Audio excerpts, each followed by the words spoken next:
ಸ್ನೇಹಿತರೆ, god of ಹಿಸ್ಟ್ರಿಗೆ ತಮ್ಮೆಲ್ಲರಿಗೂ ಸುಸ್ವಾಗತ. ನಿಮ್ಮ ತಂದೆ ತಾಯಿ ಮರಣಿಸಿದಾಗ ಈ ಕೆಲಸವನ್ನ ನೀವು ಮಾಡಲೇಬೇಕು. ಯಾವುದು ಆ ಕೆಲಸ?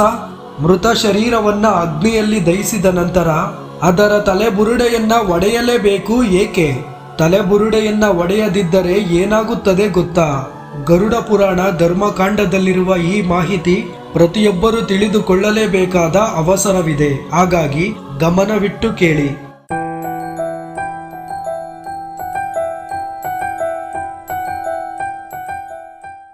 ಕಪಾಲ ಕ್ರಿಯೆ. ಶವವನ್ನ ದಹನ ಕ್ರಿಯೆ ಮಾಡುವಾಗ ಮಸ್ತಕವನ್ನ ಒಡೆಯಲೇಬೇಕು. ಈ ಕ್ರಿಯೆಯನ್ನ ಕಪಾಲ ಕ್ರಿಯೆ ಎನ್ನುವರು. ಈ ಕ್ರಿಯೆಯನ್ನ ಕಡ್ಡಾಯವಾಗಿ ಮಾಡಲೇಬೇಕು.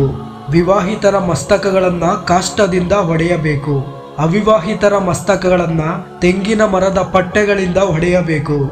ಈ ತಲೆಬುರುಡೆಗಳನ್ನ ಹೊಡೆಯದಿದ್ದಲ್ಲಿ ಆತನ ಮುಂದಿನ ಜನ್ಮದಲ್ಲಿ ಆತನ ಶರೀರ ಸಂಪೂರ್ಣವಾಗಿ ಬೆಳವಣಿಗೆಯಾಗುವುದಿಲ್ಲ ಹಾಗೂ ಮೃತನ ಆತ್ಮಕ್ಕೆ ಸಾಕಷ್ಟು ತೊಂದರೆಗಳಾಗುತ್ತವೆ. ಅಷ್ಟೇ ಅಲ್ಲ, ಮಸ್ತಕಗಳನ್ನ ಮಾಟ ಮಂತ್ರಗಳಿಗೆ ಬಳಸಿಕೊಂಡು ಆತ್ಮಗಳನ್ನ ಗುಲಾಮರನ್ನಾಗಿ ಮಾಡಿಕೊಳ್ತಾರೆ. ಇದರಿಂದಾಗಿ ಆತ್ಮಕ್ಕೆ ಮೋಕ್ಷ ಸಿಗಲಾರದು. ಶಾರದಾ ಚಂದ್ರಿಕಾ ಪುಸ್ತಕದ ಪ್ರಕಾರ ಮಸ್ತಕದ ಮಧ್ಯಭಾಗದಲ್ಲಿ ಬ್ರಹ್ಮನು ವಾಸವಿರುವನು. ಹಾಗಾಗಿ ಆ ಭಾಗವನ್ನ ಬ್ರಹ್ಮರಂಧ್ರ ಎನ್ನುವರು. ಸತ್ತಂತಹ ವ್ಯಕ್ತಿಯ ಮಸ್ತಕದಲ್ಲಿರುವ ಆ ಬ್ರಹ್ಮರಂಧ್ರವನ್ನ ಕಡ್ಡಾಯವಾಗಿ ಹೊಡೆಯಲೇಬೇಕು. ಇದರ ಫಲ ಆ ಶರೀರದ ಜೀವಾತ್ಮ ಪವಿತ್ರವಾದ ಪಿತೃಲೋಕಕ್ಕೆ ತೆರಳುವುದು. ಈ ಮಾಹಿತಿಗಳೆಲ್ಲ ಗರುಡ ಪುರಾಣದ ಧರ್ಮಕಾಂಡದಲ್ಲಿದೆ.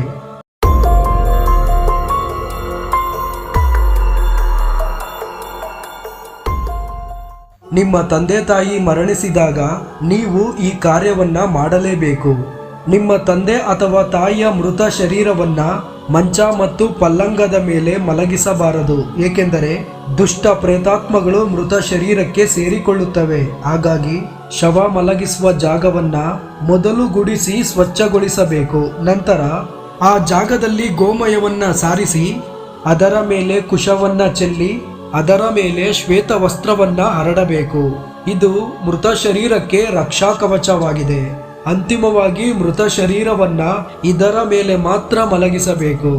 ಹಾಗೆಯೇ ಆತನ ತಲೆಯ ಹಿಂದೆ ದೀಪವನ್ನ ಬೆಳಗಿಸಿ ಶವದ ಪಕ್ಕ ಒಬ್ಬ ವ್ಯಕ್ತಿ ಕುಳಿತುಕೊಳ್ಳಲೇಬೇಕು. ಹೀಗೆ ಮಾಡುವುದರಿಂದ ದುಷ್ಟ ಪ್ರೇತಾತ್ಮಗಳು ಶವದ ಬಳಿ ಬರಲು ಸಾಧ್ಯವಿಲ್ಲ. ಈ ಕೆಲಸವಾದ ಮೇಲೆ ತುಳಸಿ ಗಿಡದ ಬಳಿ ಗೋಮಯವನ್ನ ಸಾರಿಸಿ ಅದರ ಮೇಲೆ ಎಳ್ಳನ್ನ ಚೆಲ್ಲಿ ಅದರ ಮೇಲೆ ಕುಶವನ್ನ ಉದುರಿಸಿ ಈ ಮೂರರ ಮೇಲೆ ಶ್ವೇತ ವಸ್ತ್ರವನ್ನ ಹರಡಿ ಅದರ ಮಧ್ಯಭಾಗದಲ್ಲಿ ಸಾಲಿಗ್ರಾಮವನ್ನ ಸ್ಥಾಪಿಸಬೇಕು. ಹಾಗೆಯೇ ತುಳಸಿ ದಳದ ಒಂದು ಎಲೆಯನ್ನ ಸತ್ತ ವ್ಯಕ್ತಿಯ ಬಾಯಲ್ಲಿ ಇಡಬೇಕು. ಜೊತೆಗೆ ಸಾಲಿಗ್ರಾಮವನ್ನ ತೊಳೆದು ಅದರ ನೀರನ್ನ ಮೃತ ವ್ಯಕ್ತಿಯ ಬಾಯಲ್ಲಿ ಬಿಡಬೇಕು. ಎಳ್ಳು ವಿಷ್ಣುವಿನ ಬೆವರು ಹನಿಯಿಂದ ಸೃಷ್ಟಿಯಾಗಿದೆ. ಎಳ್ಳು ಇದ್ದ ಕಡೆ ಭೂತ ಪ್ರೇತಗಳು ಬರಲಾರವು. ಗೋಮಯದಲ್ಲಿ ಸಮಸ್ತ ದೇವತೆಗಳಿದ್ದಾರೆ. ಬಿಳಿ ಬಟ್ಟೆ ಶಾಂತಿ ಮತ್ತು ನೆಮ್ಮದಿಯ ಸಂಕೇತ.